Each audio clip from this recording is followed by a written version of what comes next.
सूफी रंग 786 चैनल में आप सभी दोस्तों का हार्दिक स्वागत है। आज की वीडियो में हम बात करेंगे कि कैसे हम रब परमात्मा से हर चीज़ ले सकते हैं। यह वीडियो हम सबके लिए बहुत ज़्यादा ज़रूरी है, सो आप सभी से विनती है इस वीडियो को पूरा ज़रूर देखें और इस चैनल को भी ज़रूर सब्सक्राइब करें। प्यारे दोस्तों, एक बार एक फकीर एक बादशाह के पास गया।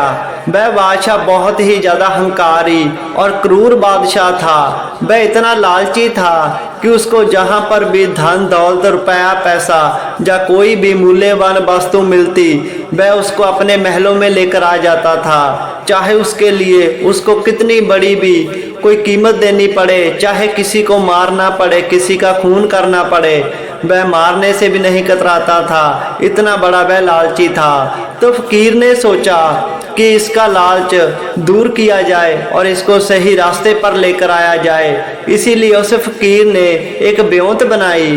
वह फकीर एक ब्योंत बनाकर उस बादशाह के पास गया और जाकर कहने लगा कि ऐ राजा, मांग तुझे क्या चाहिए। तो वह राजा सोचने लगा कि वाह क्या बात है, पहले तो मैं जोर से क्रूरता से धक्के से लोगों से वस्तुएं छीन कर लेकर आता हूँ, धन दौलत रुपया पैसा। तो आज तो ये फकीर खुद कह रहा है कि राजा मांग तुझे क्या चाहिए।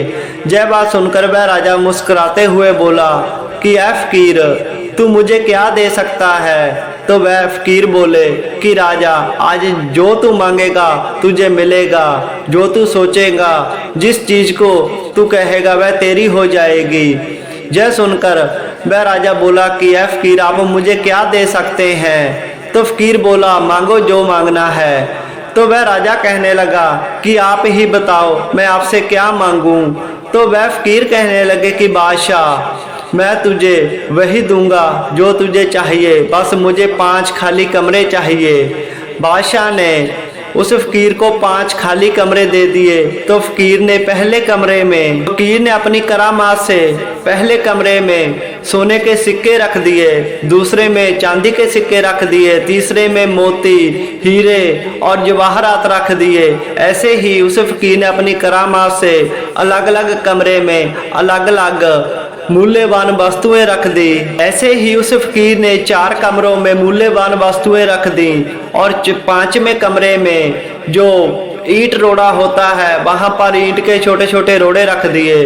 और बादशाह को अपने पास बुलाया और कहने लगा कि बादशाह देखो, तेरे सामने 5 कमरे हैं, तू अपने लालच को अपने काबू में रखते हुए, सब्र से, शुक्र से और लालच को काबू में रखते हुए तू जो लेना चाहता है ले सकता है, तुझे फुल आज़ादी है।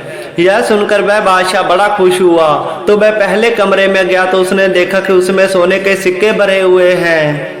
बादशाह ने अपनी बोरी खोली और सोने के सिक्के उसमें डाल लिए। फिर बादशाह दूसरे कमरे में गया, वहां पर देखा चांदी के सिक्के। तो वह सोचने लगा कि चांदी तो सोने से सस्ती होती है। तो उसने थोड़े से सिक्के चांदी के भी अपनी बोरी में डाल लिए।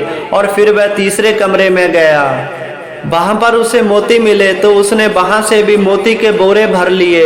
और जब वह चौथे कमरे में गया, जब उसने देखा कि जहां पर तो हीरे भरे हुए हैं, तो उसका लालच और ज्यादा बढ़ गया और सोचने लगा कि हीरे तो सारी वस्तुओं से अनमोल होते हैं, महंगे होते हैं, क्यों ना मैं सभी बोरों में इसी हीरे को ही भर लूं। उस बादशाह ने अपने पहले के सभी बोरे जिसमें सोना चांदी मोती भरे हुए थे उसको खाली किया और सभी बोरों में हीरे भर लिए। और जब 5वें कमरे में जाने के बारे में सोचने लगा तो वह सोचने लगा कि अगर इन 4 कमरों में अनमोल वस्तुएं मिली हैं, सबसे महंगी वस्तु मुझे हीरा मिला है, तो 5वें कमरे में तो मुझे और भी ज़्यादा महंगी कीमती वस्तु मिलेगी। वह राजा सोचने लगा कि क्यों ना मैं ये हीरे वाले सभी बोरे यहीं पर खाली कर दूं और 5वें कमरे में मुझे जो सबसे महंगी वस्तु मिलेगी उसी को भरकर मैं अपने साथ लेकर चला जाऊंगा।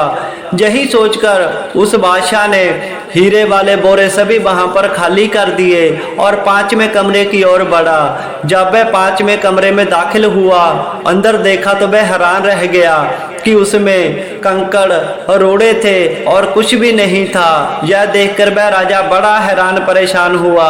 राजा पत्थर कंकड़ देखकर बहुत निराश हुआ और सोचने लगा कि यह तो कुछ भी नहीं है, यह तो कोई काम की चीज नहीं है। तो वह पीछे भागा और सोचने लगा कि नहीं नहीं, मुझे तो हीरे ही चाहिए, मैं हीरे लेकर चला जाता हूँ।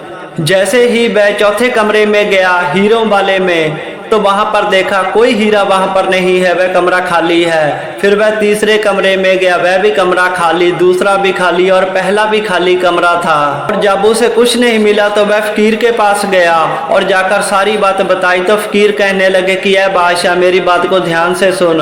जब तू पहले कमरे में गया तुझे सोना मिला, अगर तू वह सारा सोना लेकर आ जाता तो सारी जिंदगी तू जितना भी खर्च करता दे, तेरा सोना कभी खत्म नहीं होता, सारी जिंदगी तेरी बड़े आराम से गुजर जाती। अगर तू हीरो तक भी सही रहता, अपने लालच को अपने काबू में रखता, हीरे लेकर आ जाता, तो तू और तेरी प्रजा सारी जिंदगी सुखी रहती, आपको कभी किसी चीज की कोई जरूरत नहीं पड़नी थी। पर तेरे लालच ने तुझे मिट्टी कर दिया, तुझे बर्बाद कर दिया और तेरे लालच की वजह से ही तुझे कुछ नहीं मिला।